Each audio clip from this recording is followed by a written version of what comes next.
Jokes તમારા અને style અમારી આ ગુજરાતી ચેનલને સબસ્ક્રાઇબ કરો. ટિડિંગ. Thank you. Good morning Manguben. છો મોર્નિંગ ગુડ રહી જ છે. હવે કેમ શું થયું? મારા સાસુ આવી છે. તો તમારા સસરા જોડે નહીં રહેતા? સસરા ચો છે જ 7 વર્ષ થયા ગુજરી ગયા એમને. ઓ એવું છે. હમ તો તમારી જેઠાણીઓ કે કોઈ? મારી 3-4 જેઠાણીઓ છે પણ એકે રાખવા તૈયાર નહીં. એ હોય જ આવીને પડે છે અને આવે ને મહિનો રહીને જાય. મારે એવું જ છે. મારી બી 2 જેઠાણીઓ છે. એ લોકોય મારા સસરાને નથી રાખતા, મારે જ રાખવા પડે છે. અરે મોહિની, મને રાખવામાં કશો પ્રોબ્લેમ નહીં, પણ આવે ને એટલે કોઈને ફોન આવ્યો હોય ને તો કે કોનો ફોન આવ્યો, ક્યાંક જઈએ એટલે કે ચો જાવ છો, ચોથી આયા, પેલી કોણ હતી, આખા ગામની પંચાયત કરે. એટલે મને નહીં ગમતું. તો ક્યાં ગયા તમારા સાસુ? અરે ગાર્ડન વાર્ડનમાં જ્યાં હશે અને આ પેલા બોકડા તોડતા હશે બેઠા બેઠા. શું કામ નહીં એમને. હલો. હા બેટા, મજામાં? હા પપ્પા, મજામાં. જો બેટા, આપણે હું થોડાક દિવસ માટે ત્યાં રોકાવા માટે આવવાનો છું, હા તો બધું કહી દેજે અને કદાચ આ વખતે વધારે રોકાઈશ. સારું સારું. હા હા, જય શ્રી કૃષ્ણ. લો મંગુબેન, મારે છે આવે છે ઉપાધિ. મારા સસરા આવવાના છે, કહે છે કે હવે તો આ ફેરી આવું ને તો વધારે રોકાવું. બોલો હવે શું કરવાનું? કઈ નહીં, ભોગવો. હવે બીજું શું કરવાનું. આવે છે એટલે બધી ઘરે મારે તૈયારી કરવી પડશે. ચાલો જાઉં છું. હા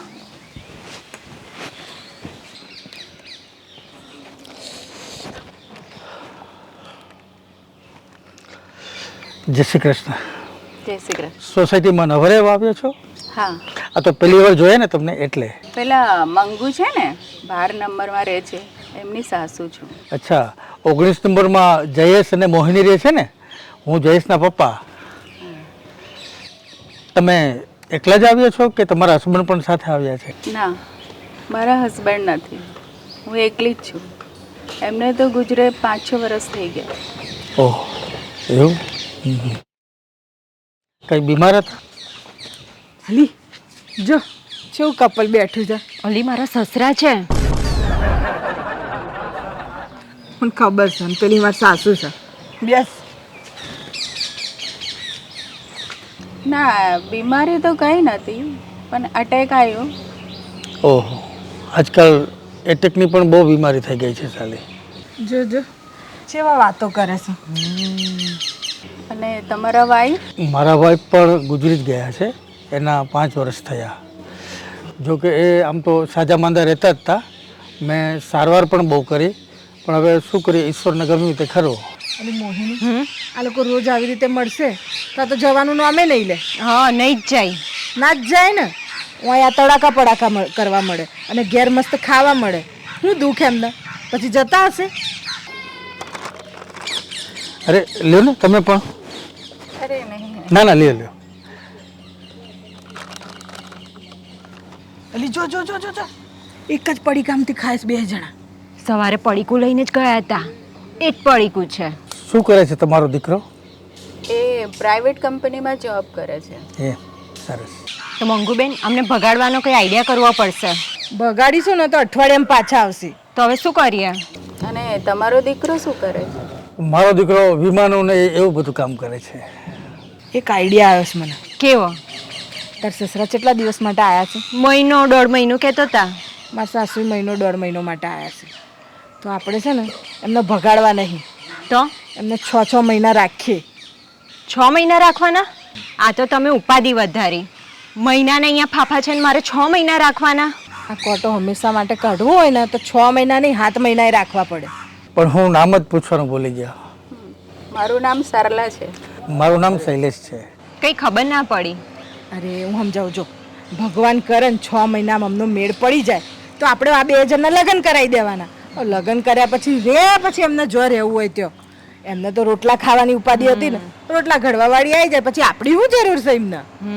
આઈડિયા તો તારે સાલી જ છે. હા લ્યો, આપણા બંનેની રાશિ તો એક જ નીકળી, હે? કુંભ રાશિ. અચ્છા, તમે એમ જ આવેલા કે અહીંયા રોકાવા માટે આવેલા છો? કાયમી તો નથી રોકાવાની, પણ ગણતરી છે કે મહિનો રોકવું.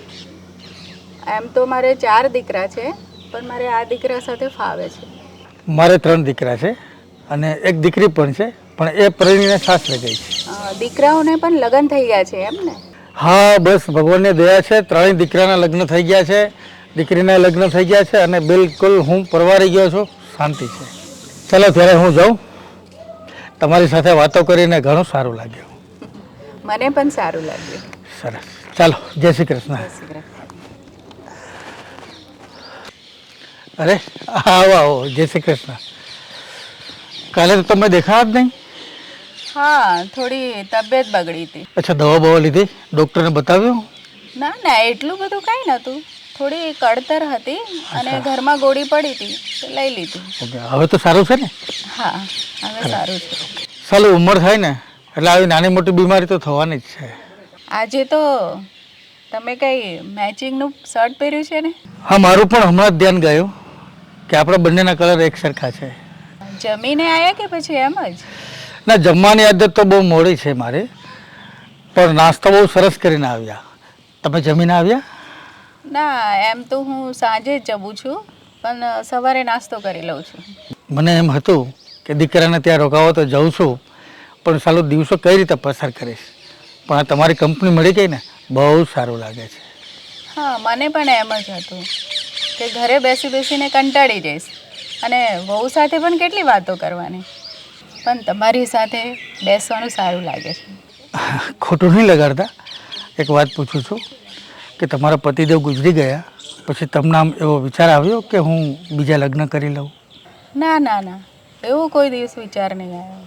આવા મોટા મોટા દીકરાઓ છે, વહુઓ છે, અને સારું પણ ના લાગે અને સમાજ પણ ખોટી વાતો કરે. સાચી વાત છે. સમાજમાં રહીએ છીએ એટલે સમાજનો તો ડર રાખવો પડે. હવે સમાજનું તો કેવું છે કે આમ પણ બોલે અને આમ પણ બોલે. એક વાત પૂછું, તમારા દીકરાઓને વહુઓ તમને સારી રીતે સાચવે છે? મને કે મને આમ બસ સાચવે છે. તમારા દીકરાને વહુ તો તમને સારી રીતે સાચવે છે ને? સાચવે છે, લોકલાજી. આમ બને એ લોકો બિચારાનો શું વાગ? આ ઘરડા માણસોને ક્યાં સુધી બેઠે? સરલાબેન, એક પ્રસ્તાવ મૂકું. જો કે તમારે ના પાડી હોય તો તમે ના પાડી શકો છો. હવે પછીની જિંદગીમાં તમે કાયમી માટે મને સાથ આપી શકો? ના ના શૈલેષભાઈ, હવે આ ઉંમરે આવું બધું કરીએ ને તો છોકરાઓ, વહુઓ, સમાજ આપણો તિરસ્કાર કરી દે. જો હું તમને દબાણ નથી કરતો, પણ તમે વિચારજો, જો મારે સરકારી નોકરી હતી અને ભાડાની પણ આવક છે, જેટલી જિંદગી જવાની હતી એ તો જતી રહી, હવે જેટલી બાકી છે એટલી એકબીજાના સહારે વિતાવી લઈએ.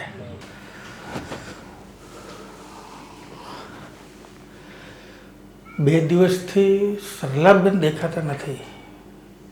કદાચ એમને મારી વાતનું કંઈ ખોટું તો નહીં લાગ્યું હોય ને? હો બેટા. હા પપ્પા. બોલો પપ્પા. બેટા, તમારી પાસે ઓલા 12 નંબરમાં મંગુબેન રહે છે ને, એમનો નંબર છે? મંગુબેનનો નંબર? તમારે શું કામ છે?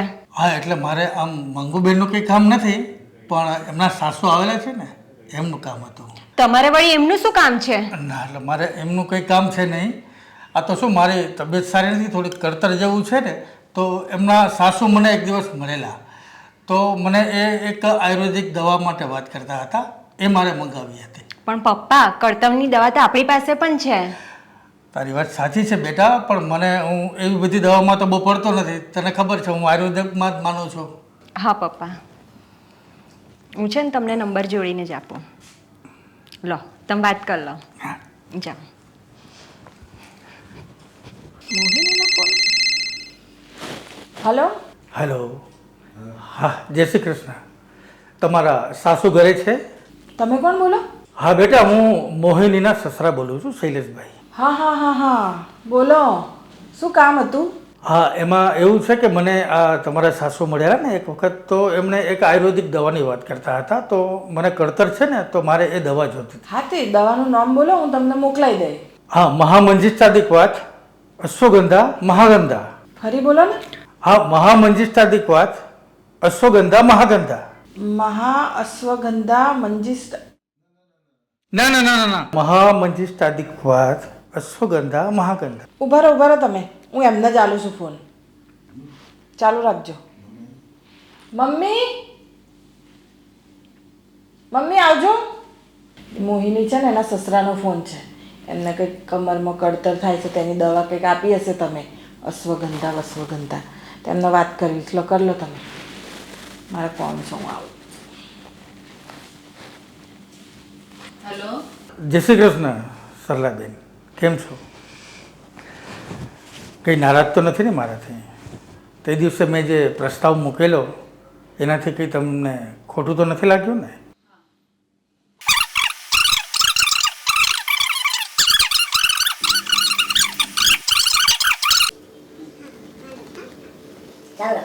હા ભલે, જય શ્રી કૃષ્ણ. મંગુ બેટા,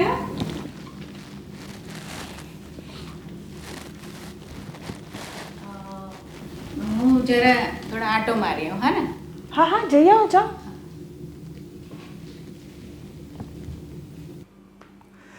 એ બહુ બેટા, હા પપ્પા. અલી આ તમારો ફોન. હા, વાત અને- થઈ ગઈ? હા, વાત થઈ ગઈ હો બેટા. હવે હું જરા બહાર આટો મારીને આવું. ઉપડાવ.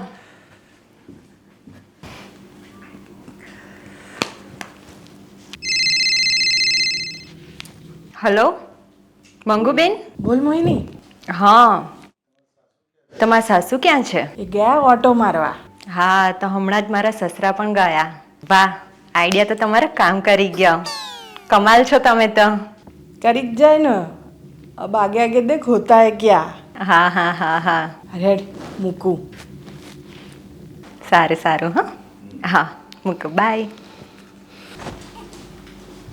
મંગુબેન, તમારા સાસુ ક્યાં ગયા? આ ચિઠ્ઠી મૂકીને જતા રહ્યા. મારા સસરા ચિઠ્ઠી મૂકીને જતા રહ્યા, જુઓ.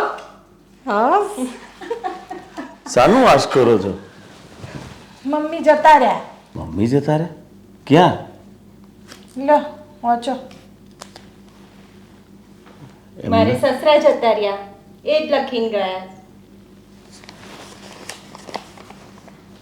દીકરા અને વહુ બેટા, માફ કરજો મને. કદાચ અમે જે પગલું ભર્યું એ તમને કદાચ નહીં ગમે, પણ મેં મારી પાછલી જિંદગીનો સહારો શોધી લીધો છે. પણ હા, તમે ચિંતા ન કરશો, ક્યારેક ક્યારેક અમે તમને મળવા પણ આવીશું.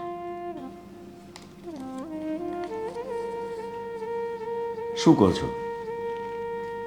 કોઈકને આ વાત સારી લાગશે, કોઈકને આ વાત સારી નહીં પણ લાગે, અને કોઈકને તો બિલકુલ સારી નહીં લાગે.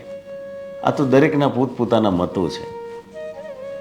દરેક ઘરની અંદર વહુ હોય કે દીકરો હોય, હંમેશા પોતાના મા બાપને ખુશ રાખવાનો પ્રયત્ન કરતા જ હોય છે. પરંતુ જીવનમાં એકલી પડેલી વ્યક્તિ, એના હૃદયની અંદર એક ખાલીપો જે હોય છે એ હંમેશા એને ડંખતો હોય છે. અને જો આ રીતે આ ખાલીપો પૂરાતો હોય તો મને તો યોગ્ય લાગે છે. બાકી આ તો દુનિયા છે અને દરેકના અલગ અલગ વિચારો છે. ગમ્યું હોય તો લાઈક કરજો, શેર કરજો ને સબસ્ક્રાઈબ કરજો. Thank you.